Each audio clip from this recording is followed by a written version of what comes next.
Ya, halo siswa-siswi kelas 12 multimedia. Kembali lagi dengan saya, Trianto Dalai, yang akan membawakan materi pelajaran produk kreatif dan kewirausahaan. Nah, untuk pertemuan kali ini, kita akan langsung mulai dari bab pertama, yaitu dengan judul perencanaan produksi massal. Nah, apa sih yang akan kita pelajari di bab pertama ini? Ya, di bab pertama kali ini kita akan membahas mengenai apa itu perencanaan produksi massal, bagaimana cara menganalisisnya, dan cara membuat perencanaan produksi massal.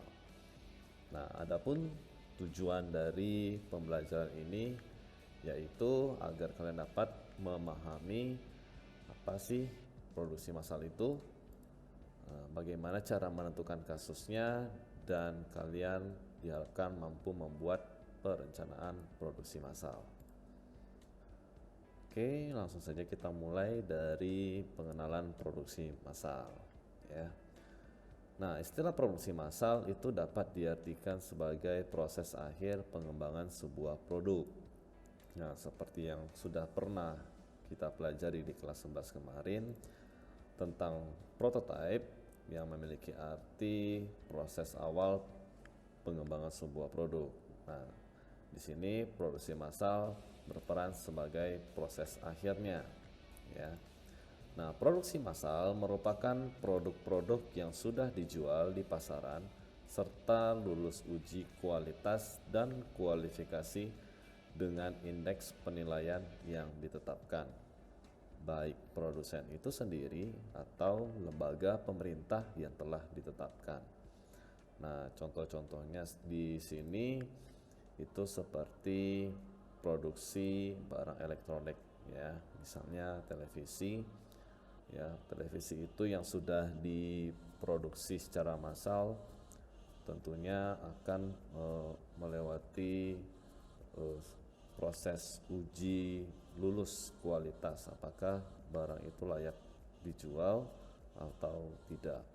Nah, lanjut, produksi massal berarti model prototipe yang sesuai, ya, yang sesuai dengan keinginan produsen, calon konsumen, dan lembaga terkait, ya. Nah, jadi produksi massal adalah menciptakan produk dan jasa secara besar-besaran dengan biaya dan bahan baku yang telah disepakati oleh perusahaan dan siap dipasarkan ke masyarakat, ya. Nah, kita lanjut dari karakteristik produksi massal, ya. Ada beberapa karakteristik dalam produksi massal. Yang pertama yaitu jumlah produksi yang banyak atau besar. Tentu target produksi barang yang besar mencapai ribuan, ya, ribuan unit per hari atau lebih umumnya itu contohnya pada industri makanan, ya, karena pada industri makanan itu dia memiliki permintaan pasar yang banyak, ya. Bahan-bahan pangan, ya, terutama di bidang makanan seperti ini, roti, ya, karena roti itu cukup banyak permintaannya, ya, dan harus diproduksi dalam jumlah yang besar atau banyak. Nah, lanjut, karakteristik produksi massal yang kedua yaitu menghasilkan satu jenis produk, ya. Nah, produksi massal akan menghasilkan produk satu varian saja dikarenakan mesin dibuat secara otomatis untuk menciptakan satu jenis produk, ya. Misalkan di sini dia membuat produksi massal perakitan sepeda motor, ya, maka varian motor yang dihasilkan memiliki spesifikasi dan merek yang sama, ya. Saya rasa ini sudah cukup jelas, ya. Kita lanjut. Nah, karakteristik yang ketiga yaitu step by step sesuai SOP atau yang disebut juga sebagai standar operasional prosedur. Ya. Proses produksi massal memiliki tahapan-tahapan produksi sesuai urutan, ya, sesuai urutan di setiap sektor pekerjaan di masing-masing unit produksi. Jadi dia memiliki urutan, ya, memiliki urutan atau tahapan dalam pengerjaan pembuatan unit produksi, ya, yang sesuai secara SOP. Ya. Nah, misalkan di sini dia membahas tentang proses produksi minuman jus buah apel, ya, jus buah apel.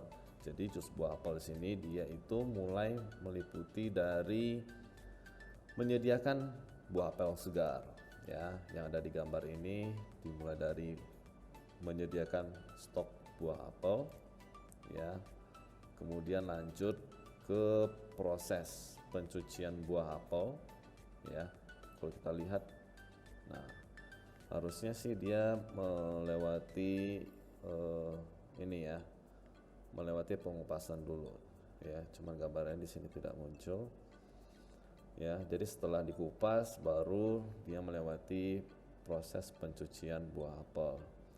Nah, setelah itu baru dia melewati lagi proses pemisahan ampas. Nah, dipisahkan ampasnya, kemudian air yang sudah diproduksi tadi dari buah apel ini dimasukkan ke dalam botol, ya, masuk ke dalam tahapan pengemasan. Nah, karakteristik produksi massal yang keempat yaitu menggunakan mesin yang sudah disetting secara otomatis, ya.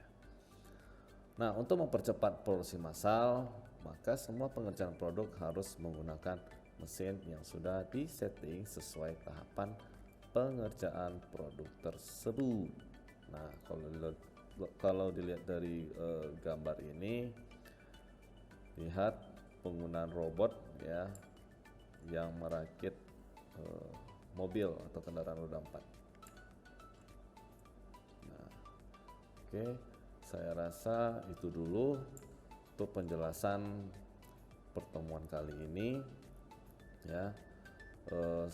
Sampai jumpa untuk pertemuan berikutnya yang akan kita bahas nanti untuk jenis-jenis produksi.